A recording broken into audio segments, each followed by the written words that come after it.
देवली से प्रकाश ने ये सीट अपने नाम की है।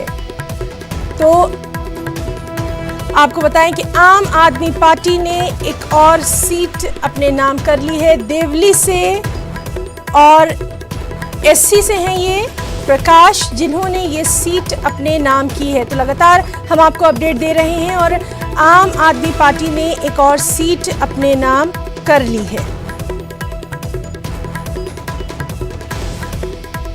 तो इस वक्त की बेहद अहम खबर जिसमें लगातार हम आपको बता रहे हैं कि आम आदमी पार्टी जो है वो अब तक 2 सीट अपने नाम कर चुकी है, जबकि 55 पर लीड करती दिखाई दे रही है। बीजेपी 13 पर लीड करती दिखाई दे रही है।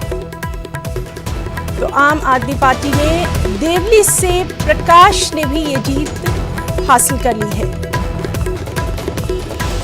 और एससी से इनका ताल्लुक है। लगातार हम देख रहे थे कि किस तरह से तमाम अहम मुद्दे जो रहे उसमें ये भी मुद्दा इस बार दिल्ली में छाया रहा। तो देवली हल्के से आम आदमी पार्टी के एक और उम्मीदवार को कामयाबी मिली है। प्रकाश ने ये जीत अपने नाम की है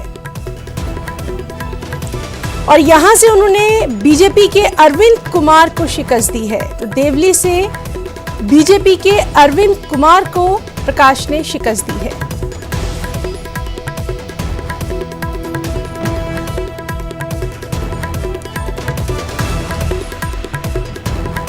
और कांग्रेस, जिस तरह से लगातार हम देख रहे हैं कि कांग्रेस के अरविंदर सिंह यहां से मुकाबला लड़ रहे थे, तो कांग्रेस तो कहीं दिखाई ही नहीं दे रही है। और सबसे अहम बात यह है कि आम आदमी पार्टी जो है वो लगातार अपना जो आंकड़ा है वो उसका बढ़ता दिखाई दे रहा है। हमारे साथ